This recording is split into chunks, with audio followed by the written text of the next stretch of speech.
All right. Hey, everyone. Welcome to UBIC Bootcamp. Today's workshop is on NumPy, Pandas, and other Python packages that you can use for data science and data analysis. And these are very important in today's era of bioinformatics and data science. Um, they make our calculations and our code super fast and very interpretable, easy to understand. So definitely a huge, like a very important skill. And for today, I'll be sending you the link on the chat for today's notebook. Okay. All right. So that's the collab notebook. If you've come to previous lesson or workshops, you probably are familiar with Collab Notebook, but how it works is basically I'll share my screen and show you. So this link that I sent you, it should take you to this notebook. It should say dataanalysis.ipynb, data analysis with Python. And what you're going to do is, you can't probably edit this file, but you're going to be making a copy of this. So go to File, and then save a copy and drive.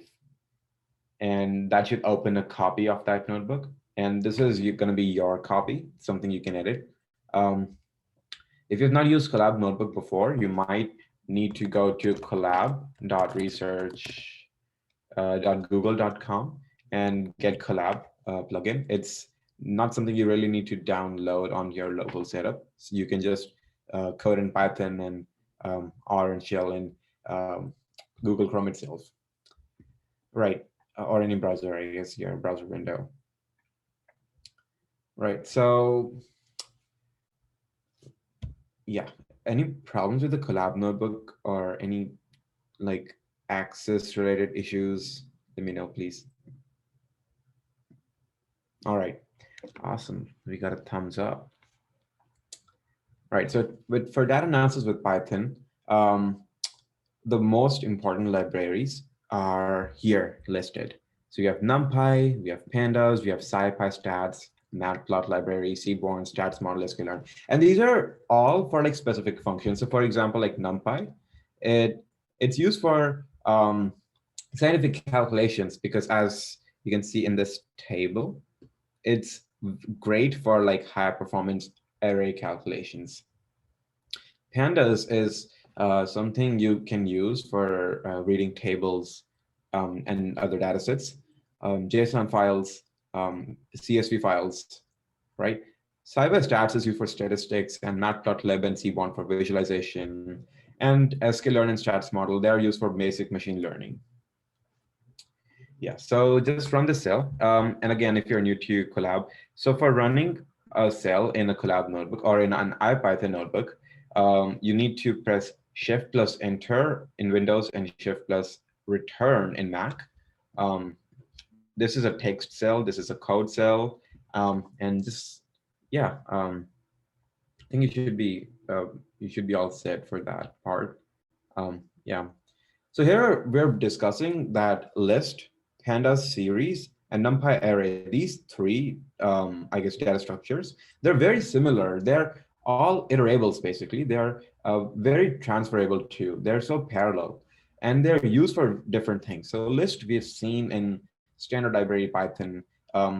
This is one of the first, I guess, an like array-like structure that we see in Python. It's a standard library object. Now NumPy array, right? You can get to a NumPy array from a list by just saying NumPy array and then giving the list in it, right? And here I've given just one list, almost like a row of a table.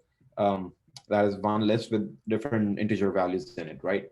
I could give a list containing lists. So each list within a list would be a row. And if I have 3 rows inside this big list, then I have three rows essentially. And then each element of each row, right? Each element is going to be a column in that row. So if I'm to run this, right? NumPy visualizes it pretty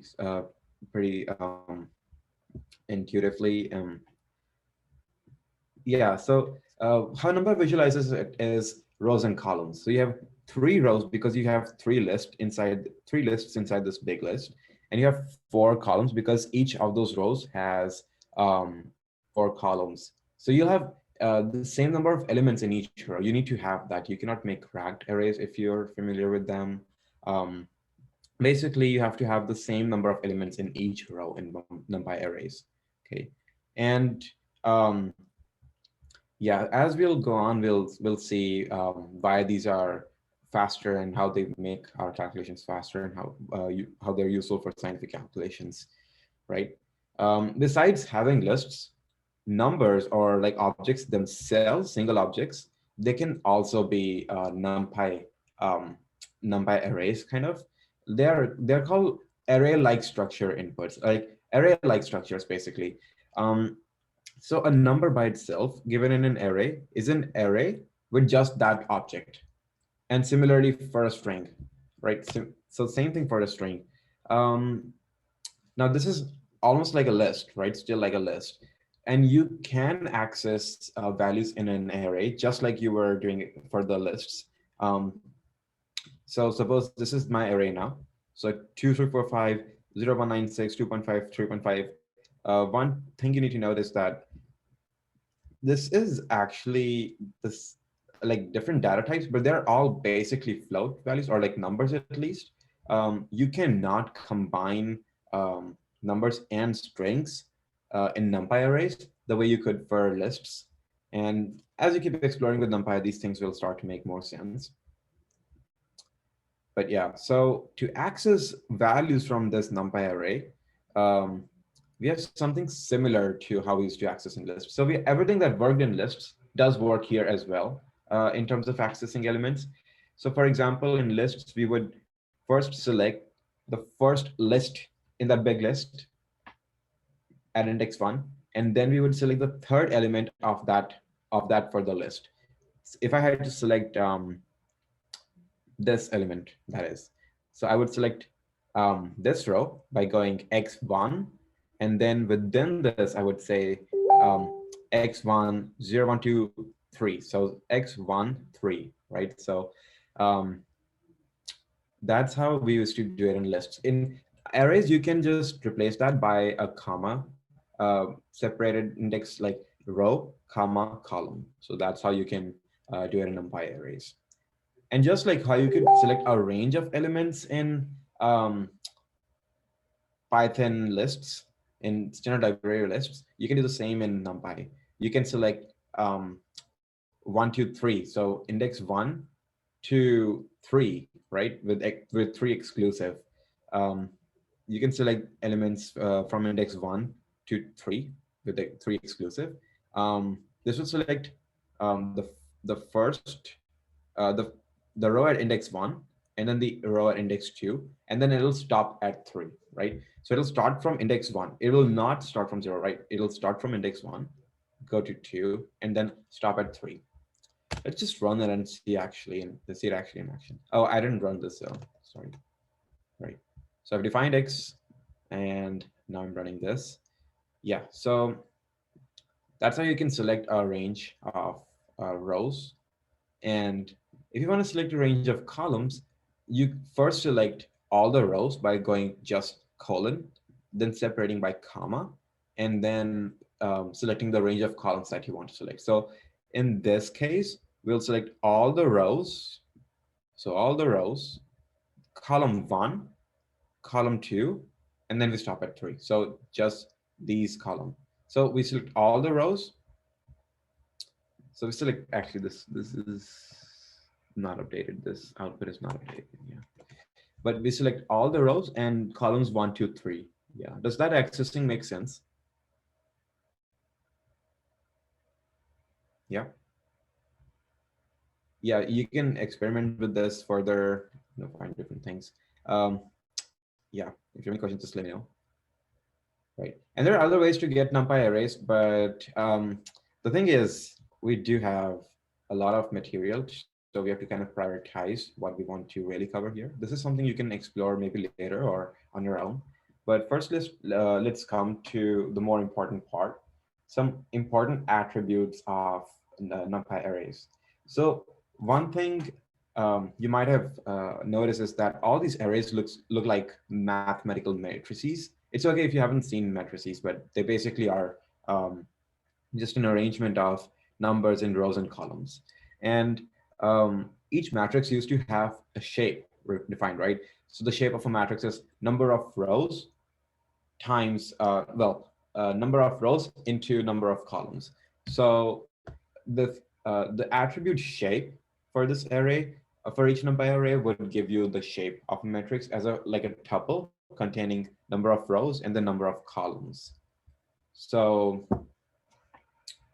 if I'm to like, let me just comment on everything. So this is my X, a NumPy array. Let me just print that first. So wait, Y is not different. Oh, wait, let me comment this. Yeah. So this is what my X looks like right now, right?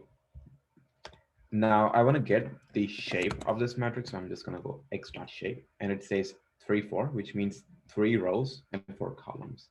And you can like all of these other attributes are also pretty intuitive, and you can explore them. So length of X will give you the number of rows in X, because length of X is like how many elements does X have, and at its root, it's basically a list containing lists, right? So how many lists or how many rows does X have, basically? Um, so length of X will give you a number of rows. And then if you want the number of columns like that, you can probably do length of X0, which basically gives you how many elements your first row has, and that's the number of columns, right? Yeah, and this is two-dimensional arrays. There are three-dimensional. You can make any n-dimensional array. So um, your same rules will apply there too.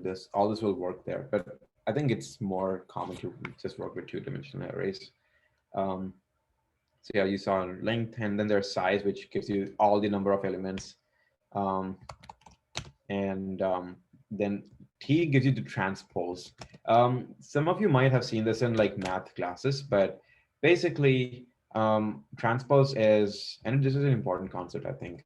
So when you take a transpose, all the rows become columns and columns become rows. The table kind of flips. Mathematically speaking, the ith row jth column element becomes jth row ith column element. And since that is less intuitive, let's just see it in practice. So y is going to be the transpose of X here. So originally I had these, right? 3 rows, 4 columns. And now what I have is this. So my first row is 2, 3, 4, 5. Now my first column is 2, 3, 4, 5. My last row is 2.5, 2.5, and my last column now is 2.5, 3.5, and so on. So I had 3 rows, 4 columns. Now I have 4 columns, 3 rows.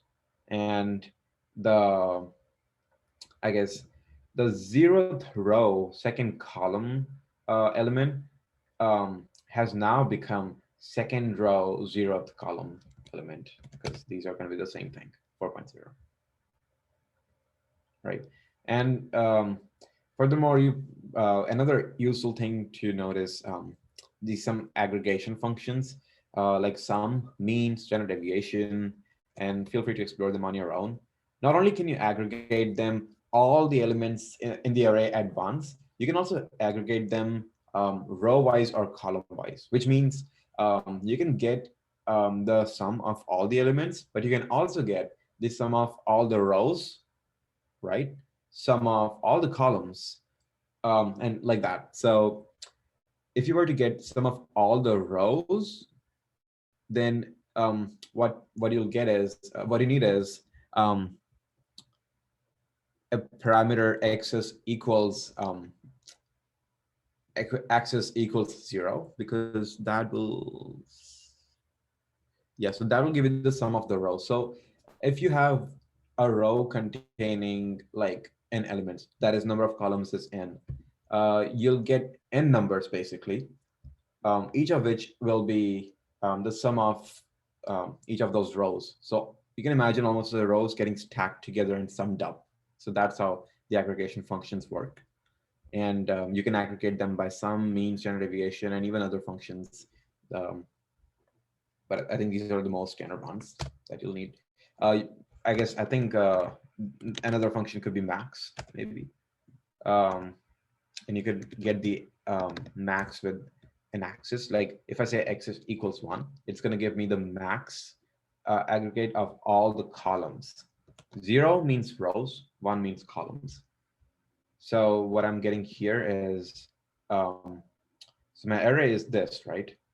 These four, these three rows. When I say x dot max with axis equals 1, so it gets the max of max inside each row. So it takes the max for each column, basically. It takes the max of this, like it takes a max function across all the columns, basically. So it'll first report the max in the first row, so 5, then max across this row, 9, and then max across this row, 5, 1, 5, like that. So these are aggregation functions, useful aggregation functions. Then how you compare numbers, binary operators, and how you, other binary operators like plus, minus, multiplication, division, and equals, Boolean operator, greater than equal to, not equal to, they're all going to work with arrays too. What they're going to do is they're going to give you a element by element result. So when you compare 5 equals 5, it says true. In an array containing like 3 into 4 kind of a matrix with like 12 numbers, it's going to compare with another 3 into 4 matrix, and it's going to compare each element with the same element corresponding to the same indices in the other array. And that sounds very complicated, I know, but the easy way is to just see it in action. So for example, if you have 1, 2, 3, if you add them, it's going to add 1 with a 3, 4, then 2 plus minus 1, 1, and then 3 plus 0, 3. And this is also pretty useful, especially when we use these Boolean operators. Yeah, and especially, and also the multiplication, I think. So yeah, so let's see the Boolean operator, for example. So A here is 3, 1, 1, 4, right? So the first row is 3, 1, and the second row is 1, 4. And in B, it's 3, 2, and then 2, 4. So if I was to say I is, I don't even need this actually. If I just say B, I equals B equal J. Oh, sorry. I guess A equals B. Sorry. Please make the correction in your notebook. I don't know how that J came actually. But yeah. So A equals B. Comment this part maybe. So when I say I equals A equals B, it's gonna give element-wise comparison. So it's gonna compare 3 with the 3 and say true, then 1 with the 2, which is false, then 1 with the 2, which is false, and then 4 equals 4, which is true. And you can even convert all these Boolean arrays into integer. So you could say NP array data type int whenever you're defining an array, even you can just define it like that, or you can define it with its own definition, or there's even function to change the data type. But I think this is a pretty good way to change the data type. If you print it, it'll give you 1 for true and 0 for false, right? And just how we did this addition element by element, multiplication can also work similarly. So I could even do like a multiplication B, and that'll give me the product of each of the element by element, right? So 1 times 3, 3, 2 times minus 1, minus 2, and 3 times 0, 0. That.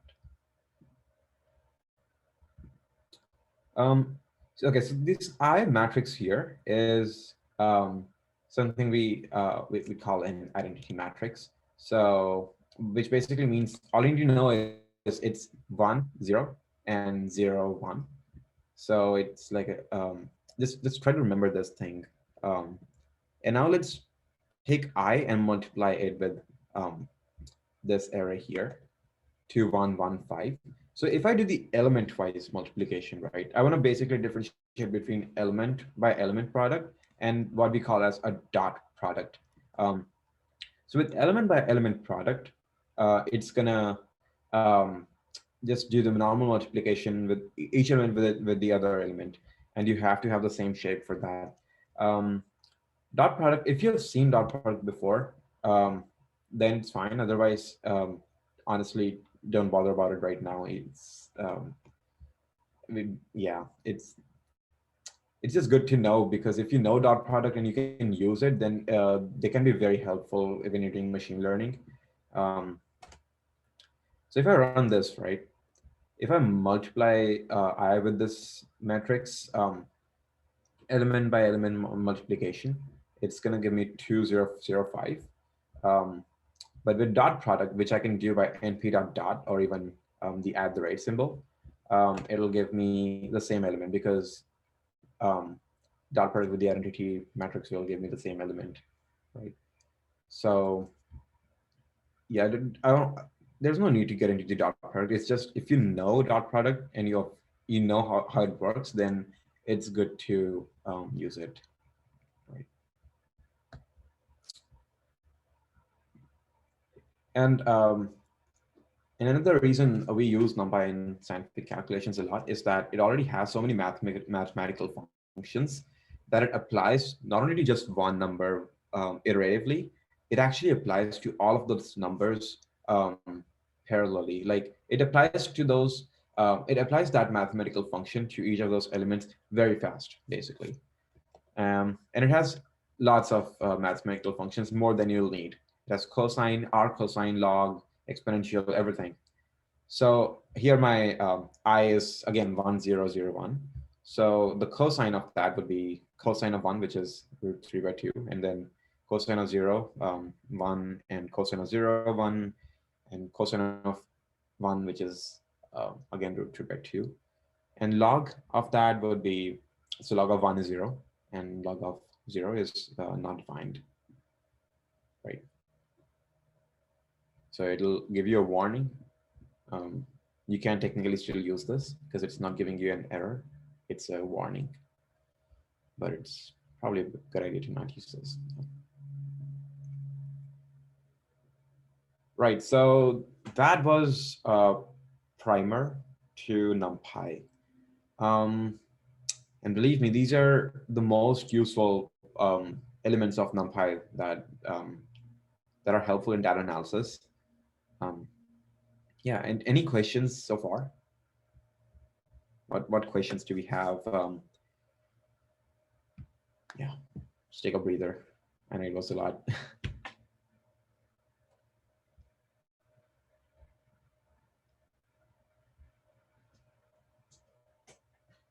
Mhm.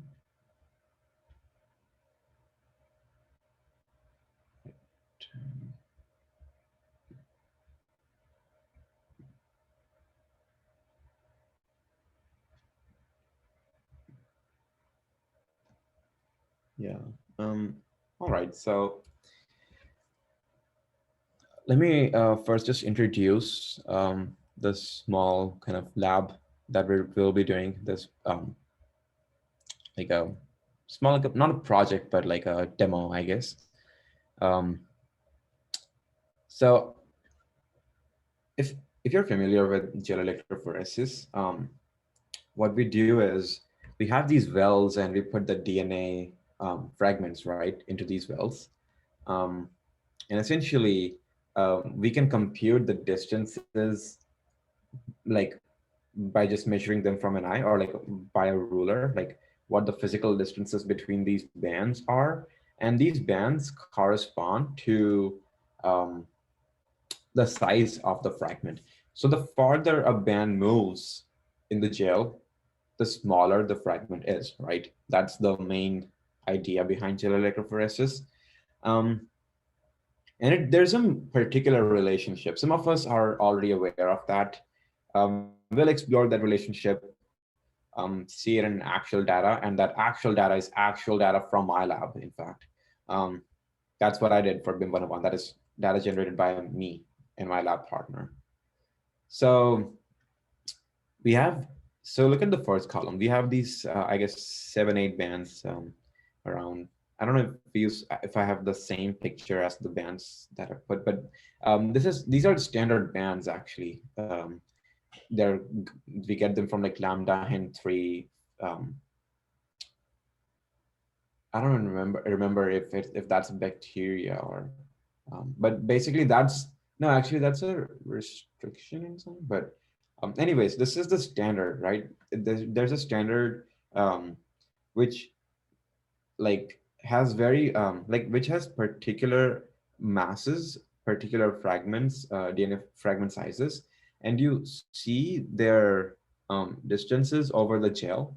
Um, and when you have the distances from the standard, since you already know the DNA fragment sizes of the standard, what you do is you make a regression model.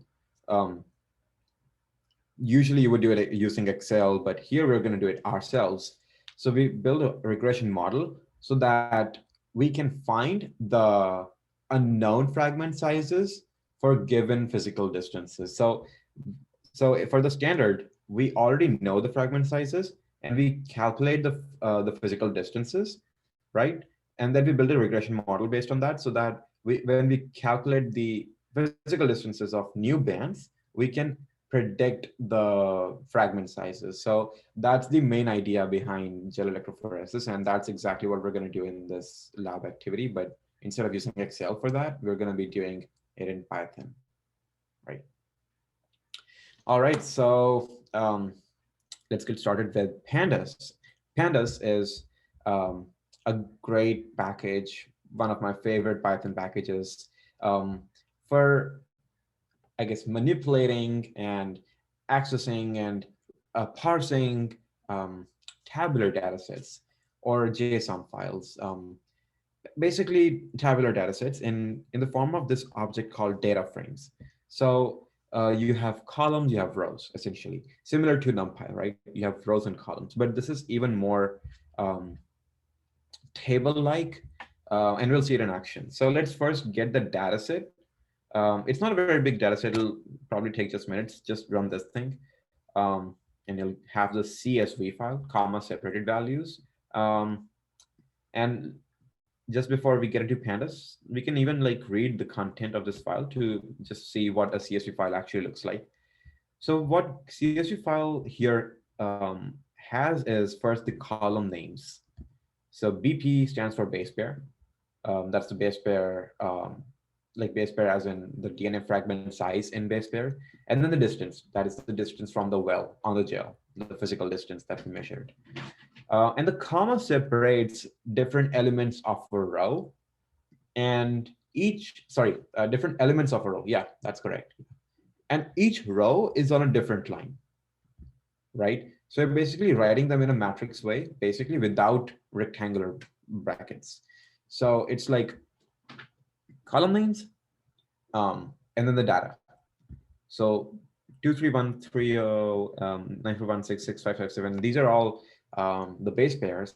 Corresponding to them are the distances in this column. So each row on a new line and then comma separate.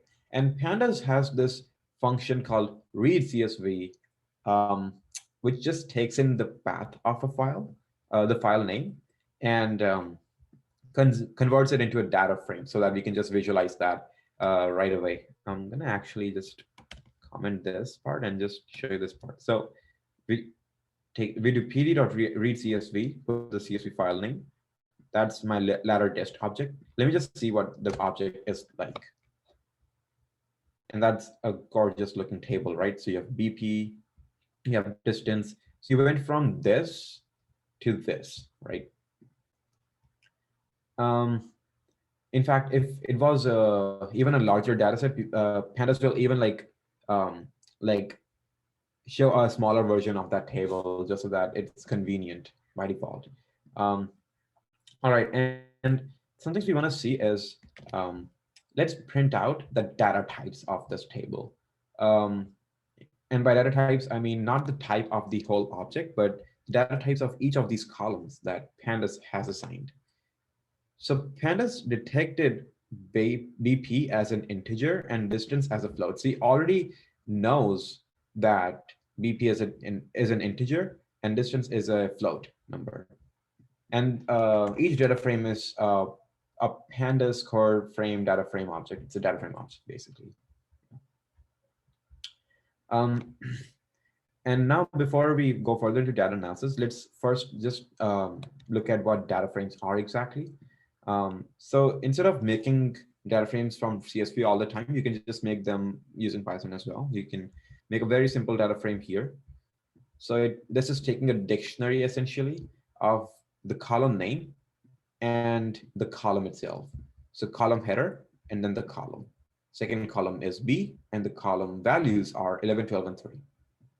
So you put that dictionary into pandas into pd.data frame and then run that. So the object, the data frame object looks like this. You can get the columns of the data frame. You can get the values of the data frame as a NumPy array by default, and the index as well. So the index here basically means row headers, and the row headers are not even just 0, 1, 2, but a range. That's by default since we didn't have any row headers in the CSV file. There are CSV files, they can contain row headers as well, but this one doesn't. I think in some future lesson we'll have some CSV file that does have row headers as well, and we'll learn how to deal with that as well. But yeah. All right, now let's come back to the data set and explore the data set. So using what we have learned about data frames, let's first look at what columns does this have. Oh, we already know that actually. BP and distance, right? And here I've just given a small explanation of the column headers, which I went through already. And yeah, so if you want to get particular columns, you can do that by just saying, by accessing almost like a list, but instead of the integer index, you give the column name as your index. So if you want to select the BP column, you can access it almost like a list, but with BP in a string as your index index for selection. So ladder disk BP will give you the BP column, and the ladder disk will give you dist column. So now BP contains the BP column and dist contains the dist column.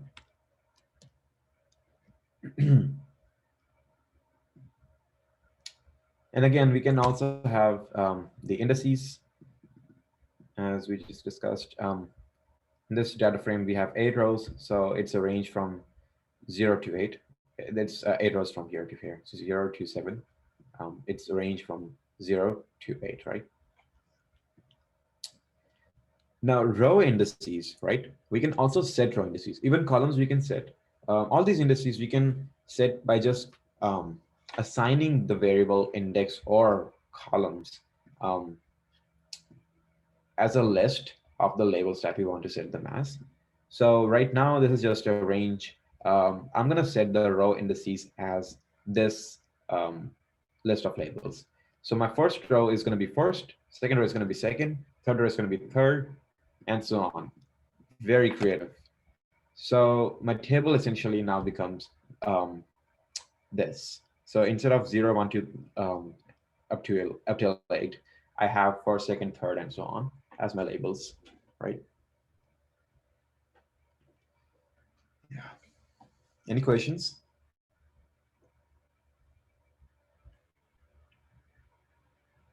All right. So yeah, that's how we could access values in NumPy.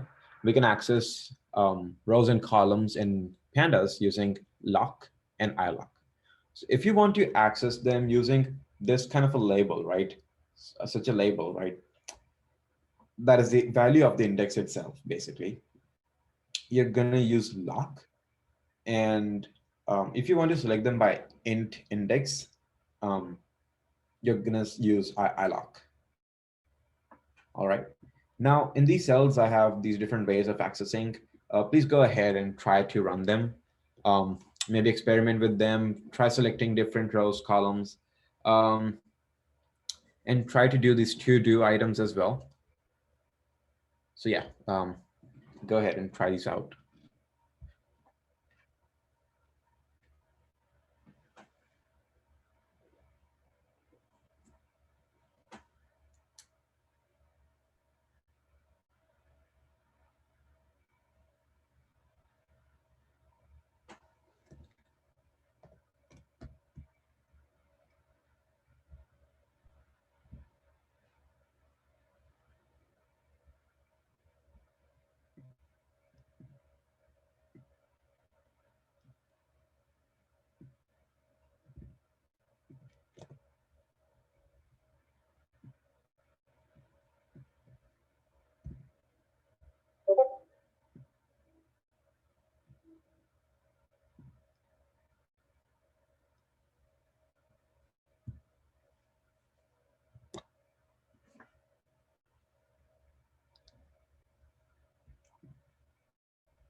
Not only can you select like particular columns and rows, you can select a range, right? So you can select like particular any section, any rectangular section of a table, basically. You can select like row, like you can select.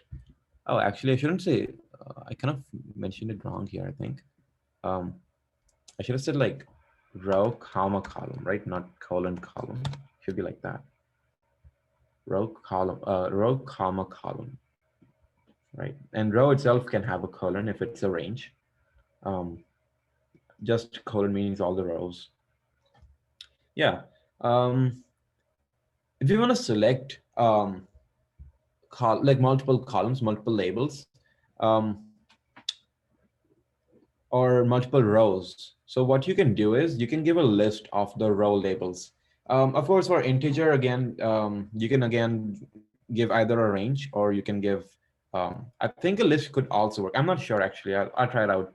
But for labels, at least for lock, you can just give any list of rows and you can give any list of columns.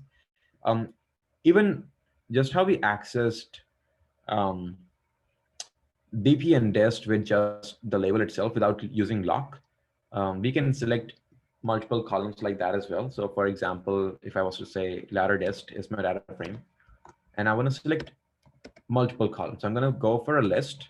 I'm going to make a list with the, um, the columns that I need. So distance, I'm going to first now put distance. I'm going to put BP next. So in fact, I could even do like distance BP. So it'll give me like whatever columns I need. So not only can you use this to access different columns, you can even use this to like arrange your columns or like get particular columns in anyhow you want. This will basically give you each column in the order that you gave it, in the order of the labels that you gave it.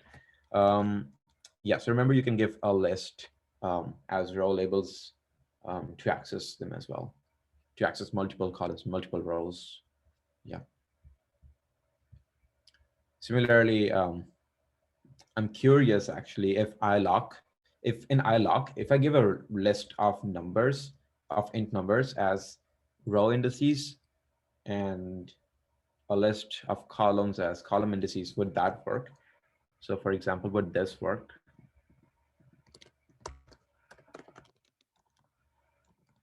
Like if I say ilock and I say 3, 2, 1. So I want to select like third row, second row, first row, and um, I guess all the columns. So I don't just need to, I just don't need to get this, I guess. I don't know if this will work. Why don't you let me know? Why don't you try to run this and let me know if something like this actually works? Or is there a better way to do it then?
Anyone wanna let me know if does this work? Like, okay, let me. Um,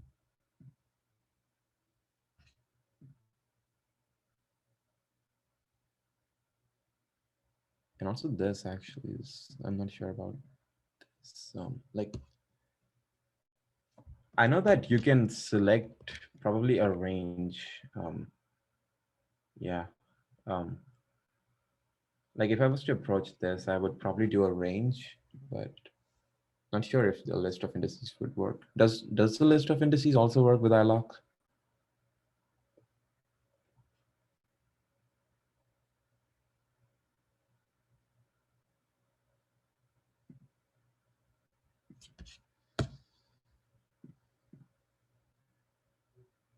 Oh, it does. Nice, nice. Yeah. iLock is useful for iterating through a data frame with loops. Yeah, that is true. I mean, for sure. Like if you have to select particular indices, you could select like in a for loop as well. Um, yeah. There's other functions for selecting like particular rows, um, like and iterating through them as well. But actually, now that I think about it, iLock is pretty cool for that. Yeah, because I've had situations when I was like, how do I iterate over the rows, right?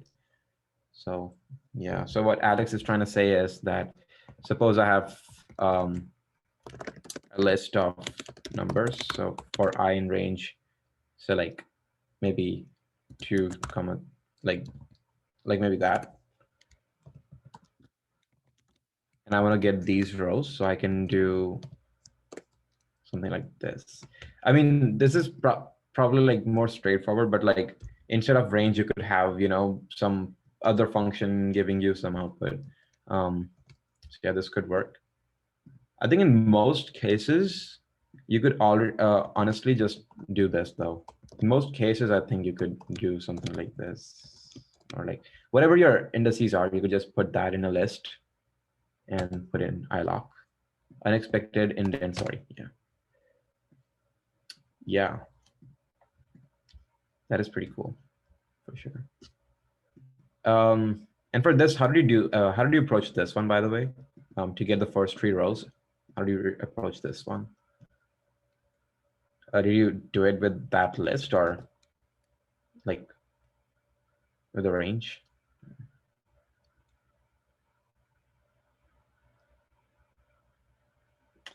Yeah.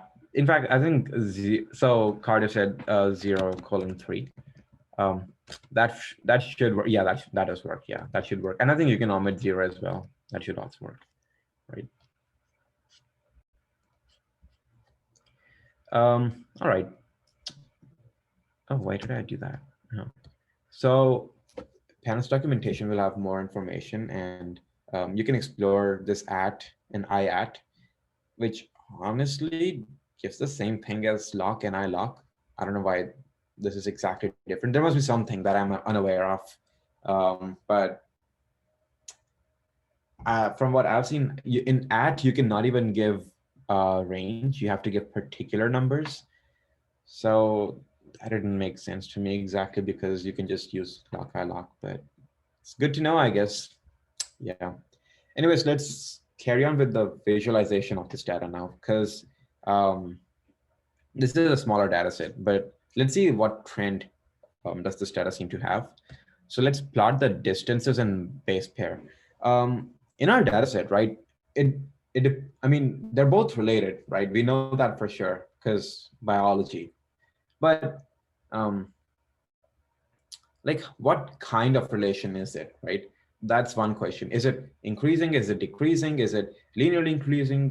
What kind of relationship do these have actually?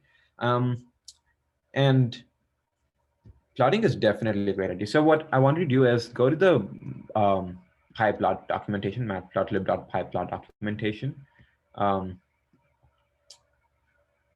and try to find a nice way to visualize this. So you might even want to think about which variable should be on the x-axis and which variable should be on the y-axis.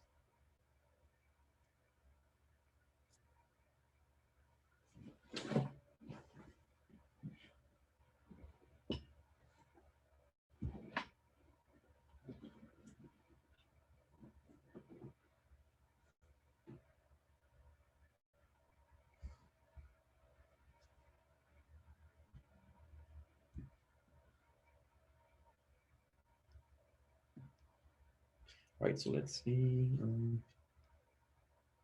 Yeah, that is a lot of for sure. Yikes. Yeah.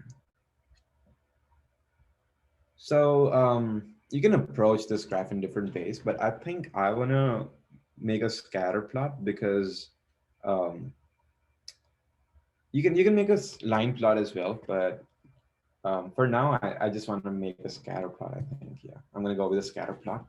So I have imported matplotlot as plt on the top, right?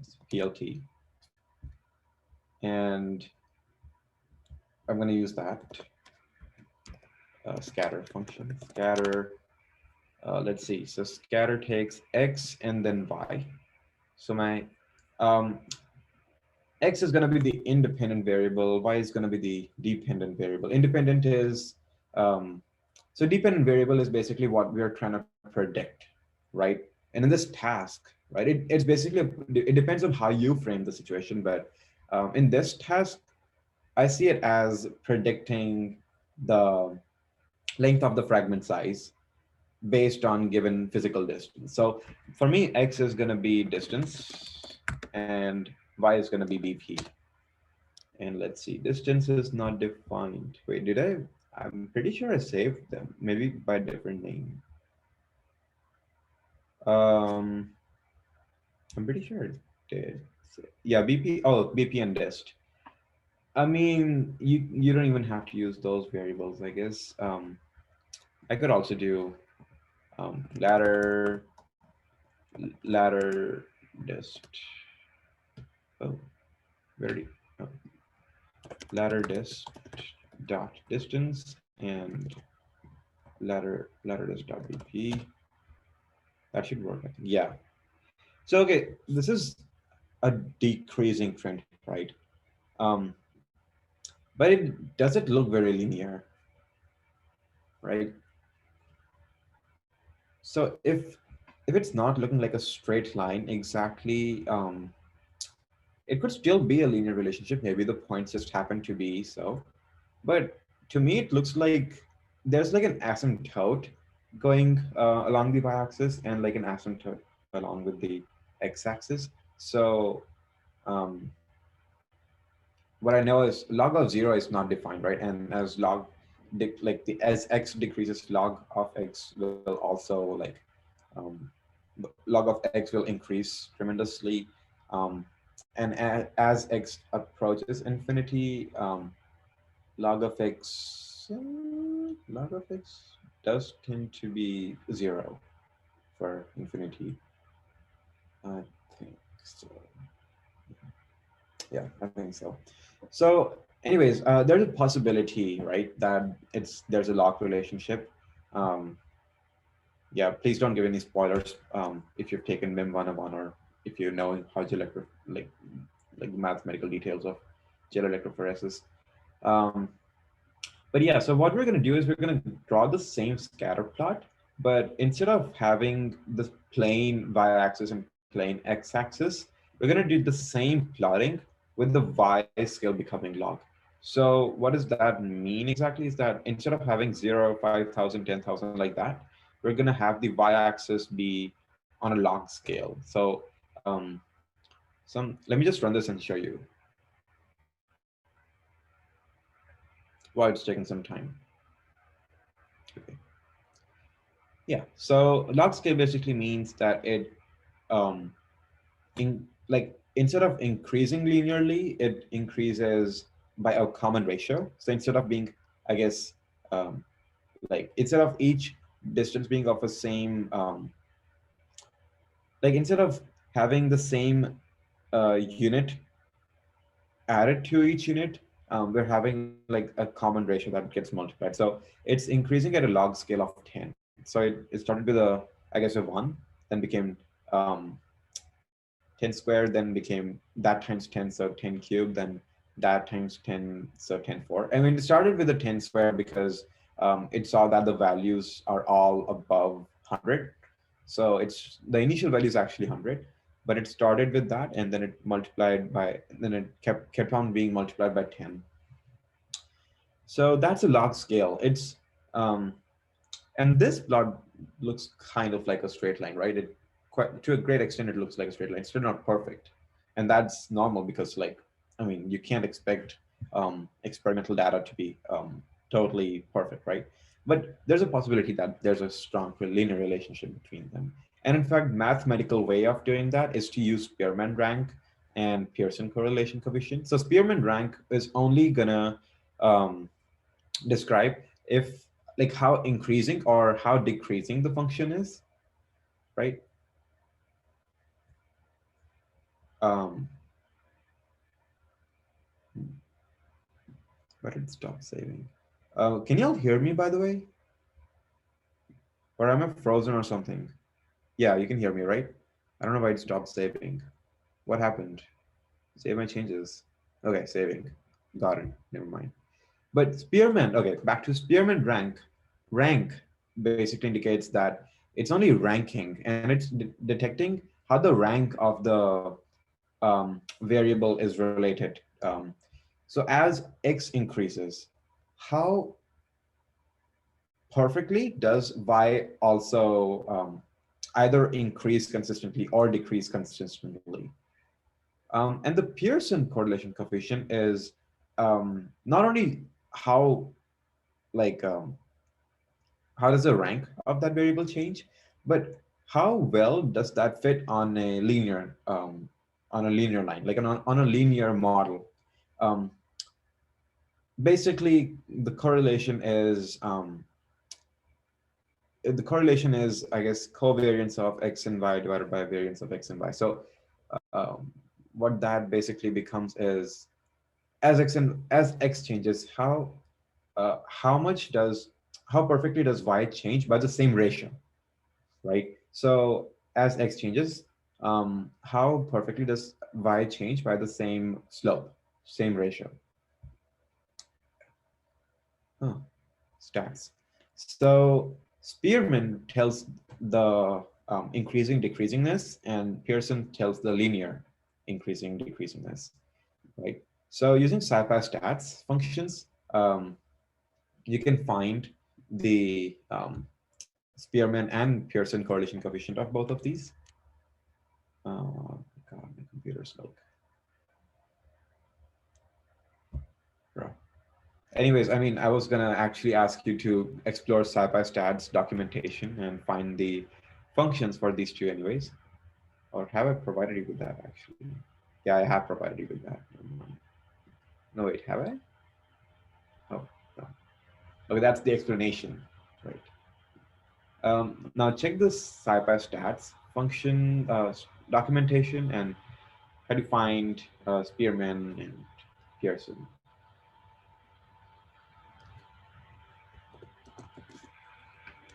So you do it by yourself. I'm gonna also do it by myself. Don't watch me.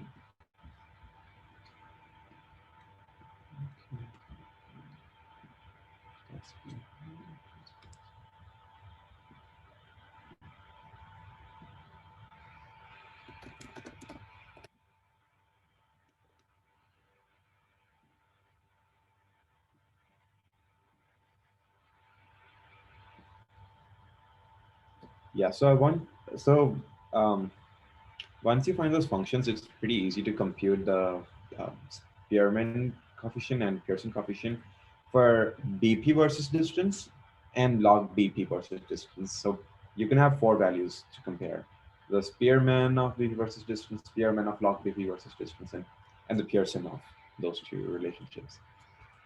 So BP.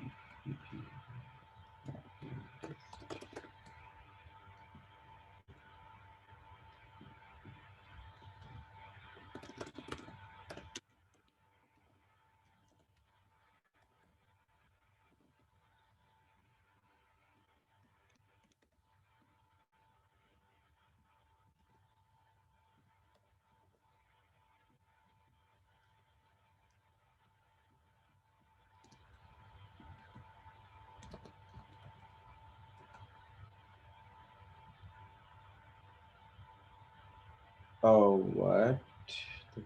The copy of collaborative was cut off. It doesn't have this part. Oh man.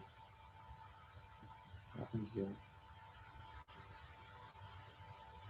That shouldn't happen in the case. Oh wait, you know what might be the issue? Maybe the cells are hidden. Does it show anything like hidden cells? Like,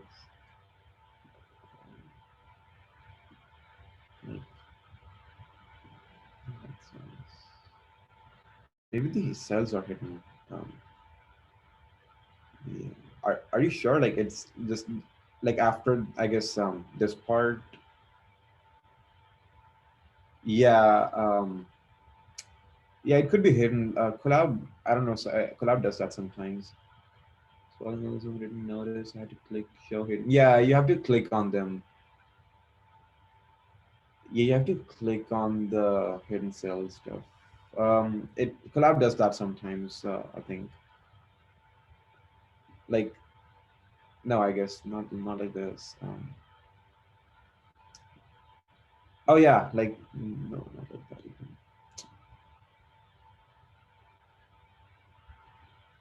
Yeah, I mean, is it still a problem, Peter?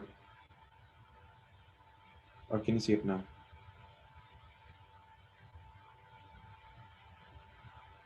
Otherwise, honestly, I think the best way would be to just I'll send you the link for this again. And yeah, did it work yet, Peter? Or should I send you the link of this notebook again and maybe try? How do we? If it shows hidden cell, just click on that rectangle. Click on that button. It'll show them all. Yeah, just um, if it says like n number of cells hidden, just click on that. That should work. It shouldn't be hidden though. If it doesn't say hidden, then it's not. I get the notebook again. Okay, it works. Awesome. Awesome. For sure. Awesome. All right. So for Spearmint distance, what did we find?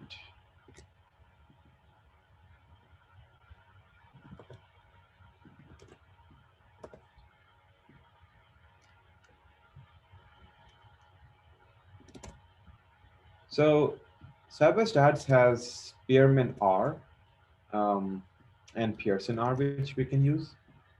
And they're pretty similar. So Spearmint is going to take A and then B, the two variables that you're comparing, and Pearson X and Y. And you don't have to care about all the other variables here for now.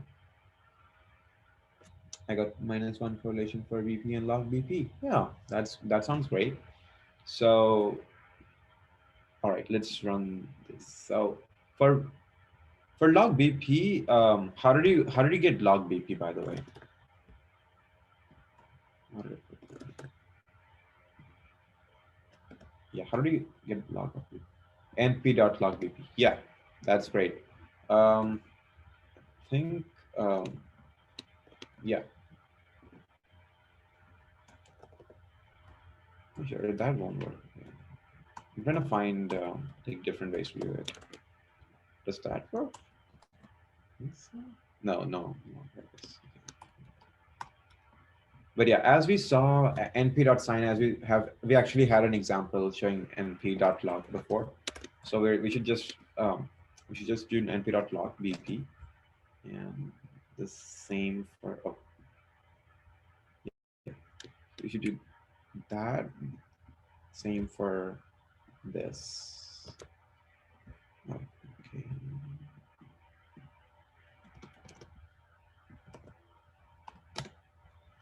Right. And let's print them now.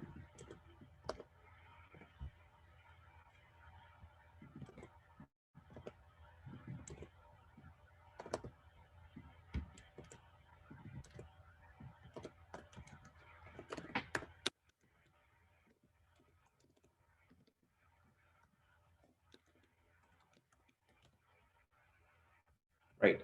So for Spearmint, we get a -1 correlation, strictly -1. So it's strictly decreasing because the minus indicates decreasing. -1, since the correlation coefficient is out of 1, it indicates that it's strictly decreasing.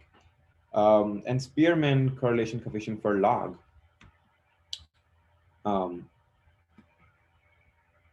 Yeah, but the first one is non-log. I guess I can print them separately.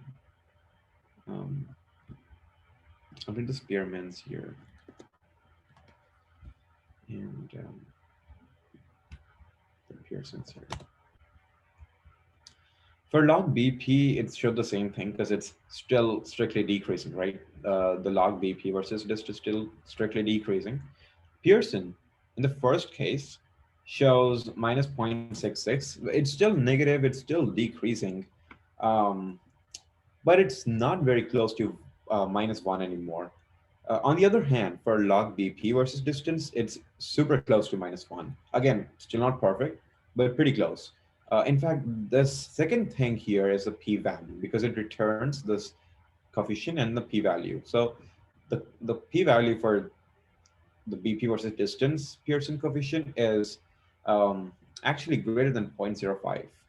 So um, that means there's not a very like a strong really linear relationship between BP and distance. Um, but for log BP and distance, there is, right? So we have actually like confirmed mathematically, statistically significant linear decreasing relationship between log of BP and distance, right? The task we have now is to actually build that linear regression model.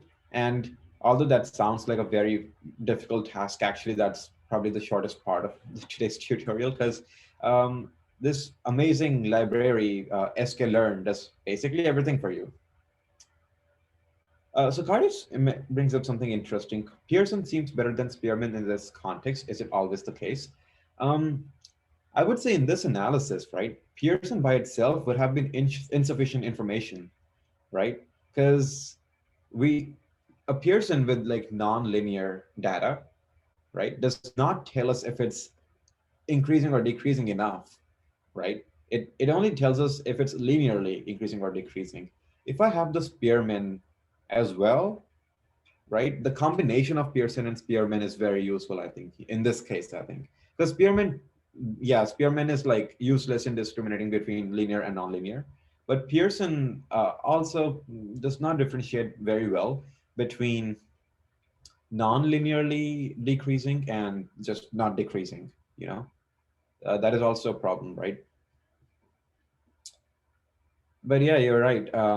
Pearson is generally more useful because of that reason, because it gives us like linear information. It gives us more information usually, um, but it can also like um, I think having information with the Spearman can also be like in tandem with Pearson. It can be pretty useful. It's a great combination, right?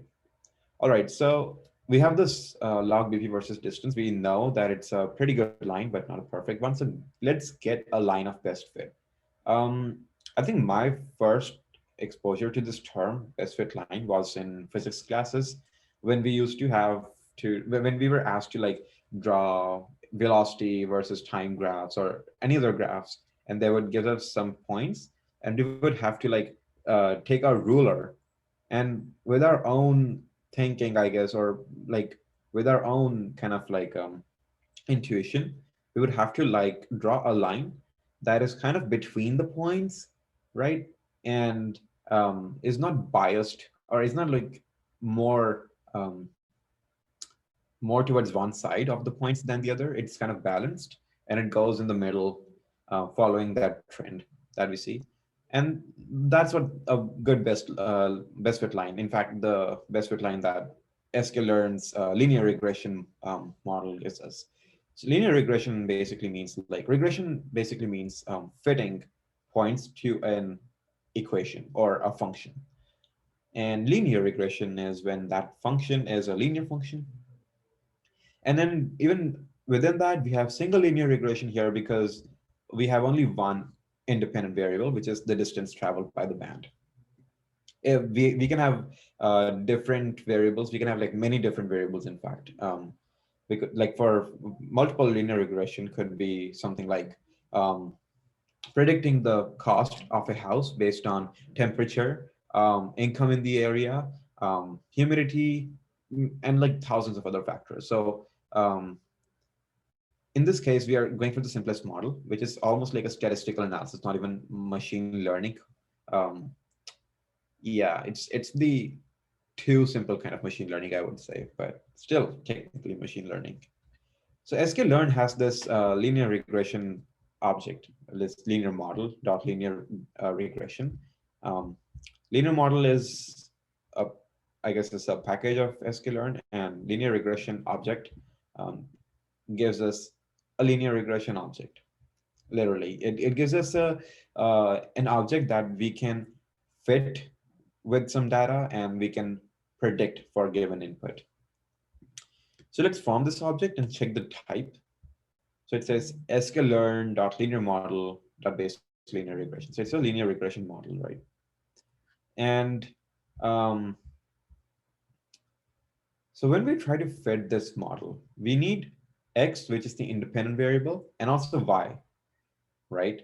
So for this, we need to, since this is single linear regression, it makes sense that our x values are just a row of those values, just the distance values. But since this model is actually used for multiple regression values as well, um, it takes an x in the form of a column. So each row in that in x is basically um, all the variables, all the independent variables.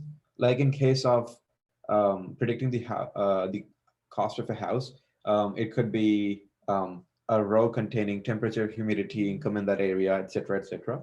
And then there would be multiple rows, so multiple number of examples that we're training the model on, right? Um, Here, though, since we have single variable, we're gonna just make a NumPy array, I guess, or an array with just the distance values as each row. So essentially, you cannot use the row of distances, but you have to use a column of distances, because in that column, there's only one column because there's only one variable, but each row has a different distance, right? So there's many ways to do it. Um, there's one way that might be pretty intuitive. Um, if you're not familiar with List comprehension, it's no big deal. You could just make a for loop, or you could do something like this even, honestly. Um, how actually I would like to do it is, so x is, so dist basically, there's just this row basically. I mean, it's a single dimension array. So if you go like n dim, it says one. It says there's only one dimension. We want to make it two-dimensional. So the best way to do it actually is to use np.atleast2d. So I'm going to just do that. np.atleast2d. And what that does is it makes this distance into a 2D, but this is still a row. So this is containing a row. I need the transpose of that to make it into a column. Now, this is what I want. So in this column, in each row, I have just the distance itself for each example. So this is what my x is going to be. This is my x. And I've created the variable here as well, I guess. Same for log BP. You want that in a column as well, so that each row is each example, all the variables in each example. Yeah. Oh man, I put them in the wrong place. So.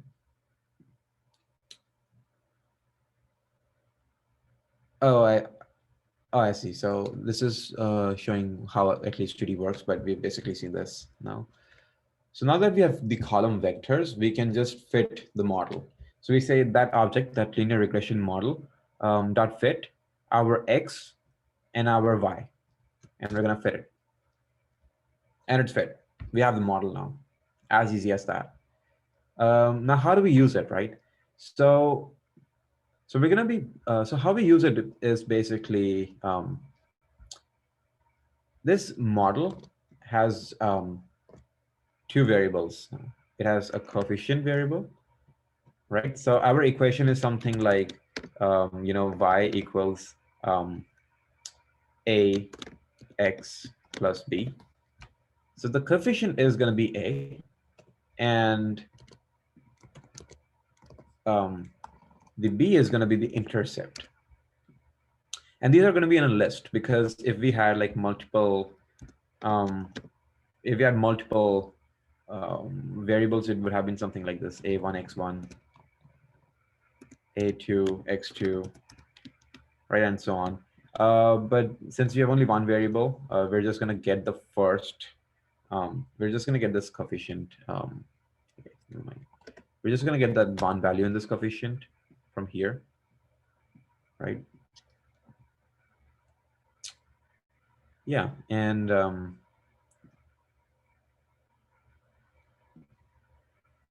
yeah, so this coefficient is for the log of BP, but you want to predict BP, right? So if you have log of BP predicted, log of BP predicted is basically going to be for a given distance, it's going to be something like this. So this is the given physical distance, and this is going to be um, the predicted log BP. In fact, the regression model has this function called predict, which basically does exactly that. It's going to predict the log BP since it's fit on distance and log BP. It's going to predict log BP for given distance values. And let me first predict this for the same distance values. So for the same dist x, um, these are what my predicted log BP values look like, and these are what the actual log BP values look like. So you can see they're pretty close, right? So this is around 9, this is around 10, this is around 4, this is also around 4 or 5. So these are kind of close, right? So that's what linear regression basically means, getting close to that y based on given x.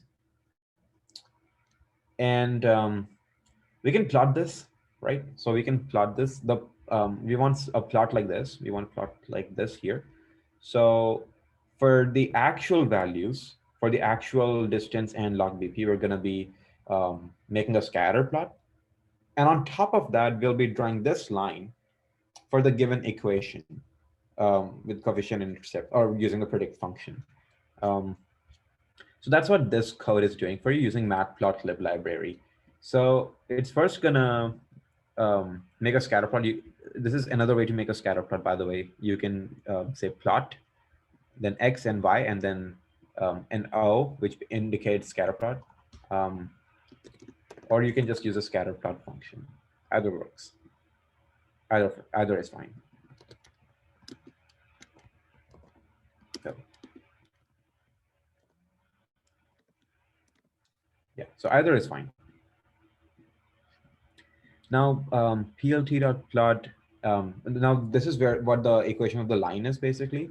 So since we have log BP, we want to go from log BP to BP, right? So we want to go to BP.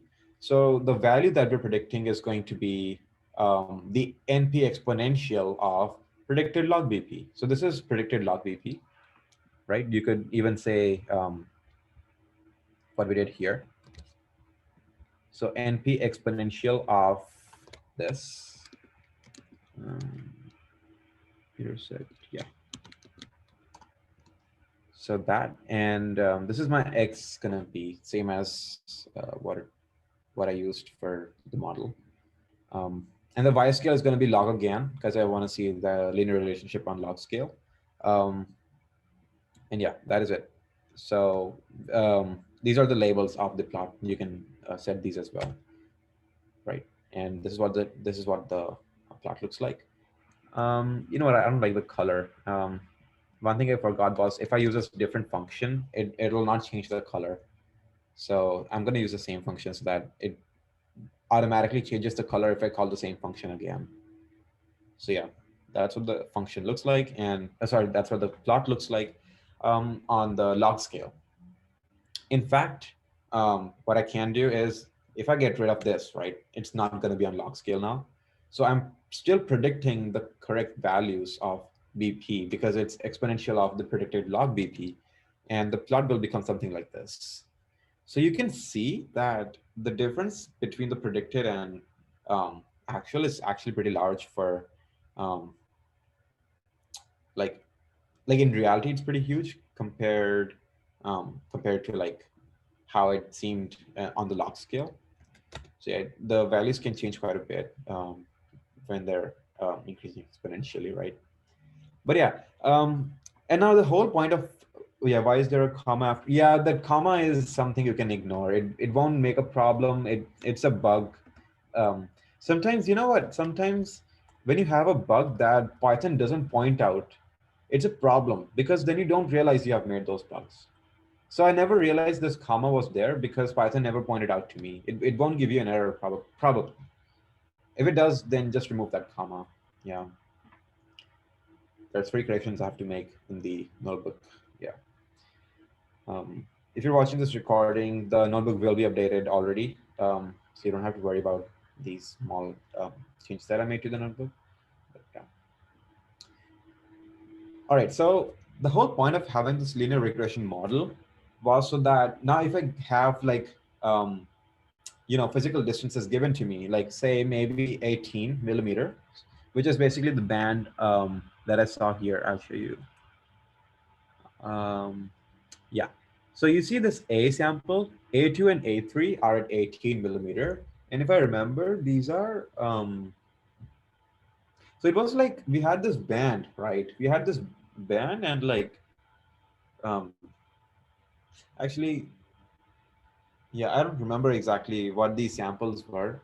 Um, it was a cool thing. Just imagine any cool reason why you would have two samples. Um, oh wait, was the PTC test? Maybe it was. Yeah, not sure. But anyways, the A sample is 18 millimeters away from the well, and the B sample is was it 26 or something like that, right? So yeah, I've shown it. I've shown it down there, but there's A sample which is less farther away, a B sample which is more farther away. So B sample has to be like smaller, right? Because it moved even more farther away. Um, and yeah, so you'll see exactly that. Um, in the predicted values. So 18 millimeter and 26.16 millimeter. So if I predict the band size of 18 and 26, so this is what I'm doing here. I'm taking the coefficient and um, I'm multiplying that by the list 1826.16. Yes, that right now might be a bit confusing to you because I didn't talk about broadcasting, but it's right here. Basically, what's happening is that it's taking the coefficient and multiplying it to both 18 as well as 26.16, and then adding the intercept to both products. So that's called broadcasting, and you can check that out, but um, you can do something like this as well. So this is the predicted, um, band fragment size for sample A, and which was actually pretty close. So on the hand drawn semi-log curve, I got 3900 BP and 1000 BP, and I think for 26.16 it was pretty close to, yeah, 1021, so pretty close to 1000. So yeah, pretty cool, right? It's a wet lab version of BIM 101 lab, basically, basic BIM 101 lab. But yeah. And this was a small data set, and we'll move to a larger data set in an actual machine learning workshop in which we'll be actually making a classification model for two different cancer types. It's pretty close. It'll be coming up in winter, I think, early winter, probably even. Um, but yeah, check out for that. Yeah. Any questions, or do you need any help? Do you need any help catching up here? Any questions? Did you all get like understand how we got here and what we're doing with the linear regression model after plotting it? Like, does the concept make sense to you? Why we would use the regression model exactly? So also you can provide this list of X values in predict function, and that'll give you the predicted, um, well, the predict function will give you the predicted log BP values of um, log B values for given distances, and then you'll take the exponential of that to get the um, actual BP values. Yeah, right. How did you find this workshop? Yeah, interesting, cool. How did you like playing with data that I generated in my own lab? Yeah,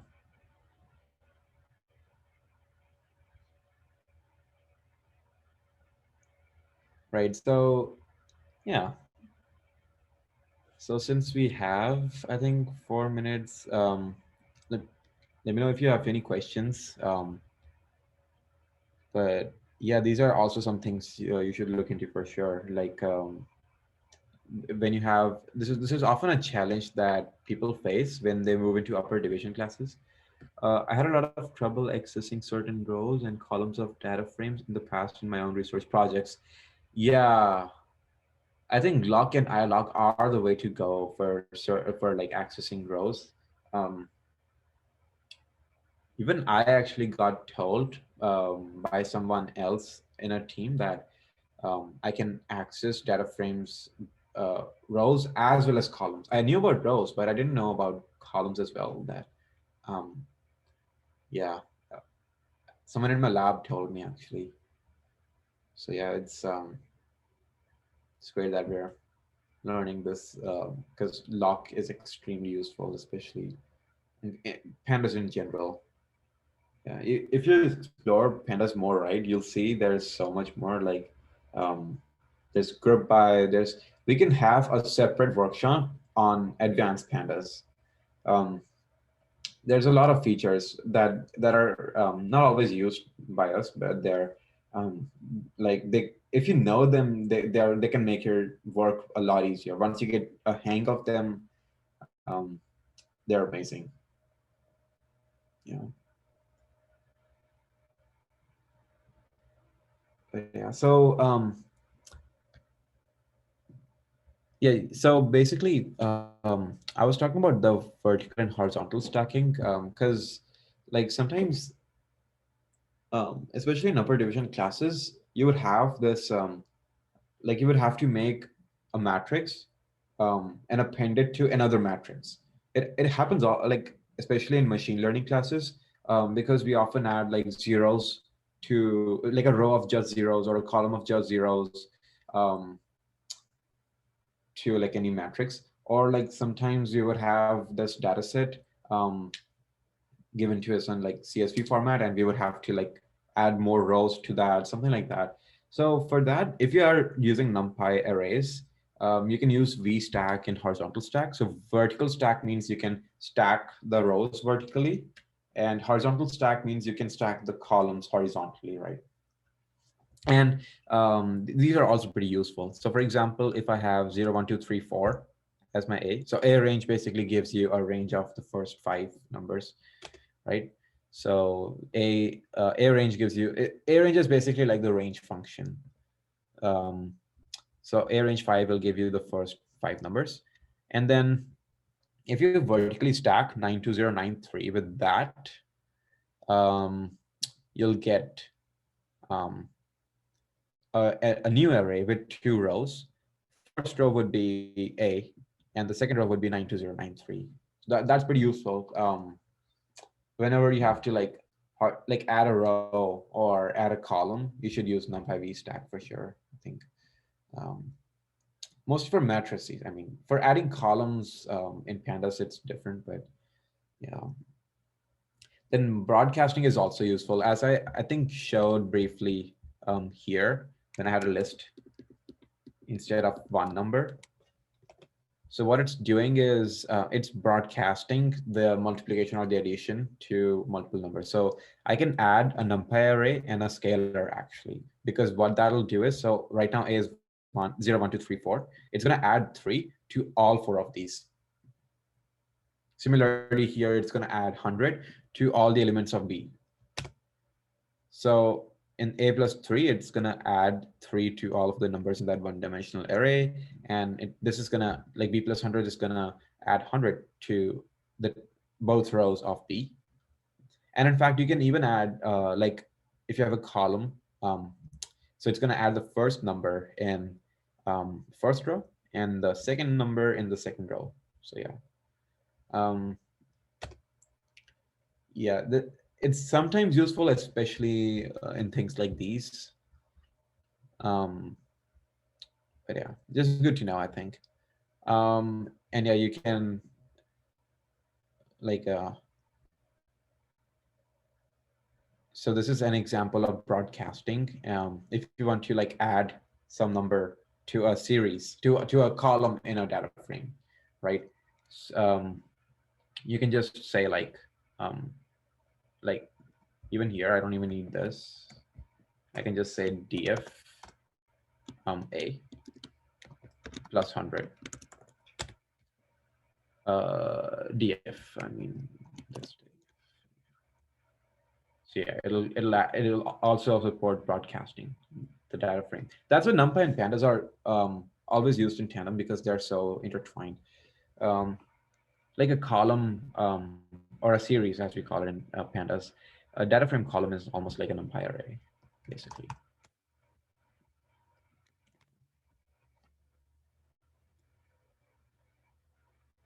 Yeah, these are some helpful things for NumPy and pandas, and I think that is pretty much it for today's workshop. Am, yeah, it was fun, and I hope that that you stay tuned for more workshops.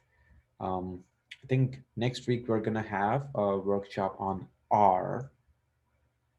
Correct me if I'm wrong. Yeah, it's gonna be a workshop on R. So stay tuned for that. See you all. Have a good one.